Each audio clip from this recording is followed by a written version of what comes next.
সেই দিন ছিল গণেশ চতুর্থী, তো যেমন গোপু সোনাদের জন্য কেক বানিয়েছিলাম সেরকম গণেশ সোনার জন্য বা গনু দাদার জন্য কেক বানাবো না, তাই কখনো হয় নাকি? তো তাই জন্য গনু দাদার জন্য এই কেকটা আমাকে অর্ডার করেছিল আমার একটা দিদি, মানে কাস্টমারই রেগুলার, খুব ভালো কাস্টমার। তো সে কাস্টমাইজ করে কিন্তু কেকটা অর্ডার করেছিল।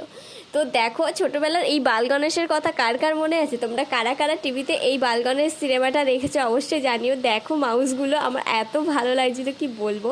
প্রিন্ট করতে গিয়ে নিজের কেকের উপর বসাতে কেকটা এত সুন্দর লাগছিল, নিজেরই মনে হচ্ছিলো কাছে রেখে দিই, যেন মন ভরেই যাচ্ছিলো এই কেকটা করতে করতে। তো দেখো আমি সবকটা প্রিন্ট করে বসিয়ে দিয়েছি, কতই না সুন্দর লাগছে কেকটা, একদম মন ভরার মতো কেক। তো তারপর কিছু গ্রাস মতো করে একটু উপরে স্প্রিঙ্কেল ছড়িয়ে দিলাম যাতে সুন্দর লাগে দেখতে। তারপর হ্যাপি বার্থডে গনু দাদা আমায় লিখতে বলেছিল কাস্টমার, তাই গনু দাদা লিখে দিলাম। আর এই হলো কেকের ফাইনাল লুকটা। তোমরা কিন্তু অবশ্যই জানিও এই কেকটা তোমাদের কেমন লাগলো। আমার এই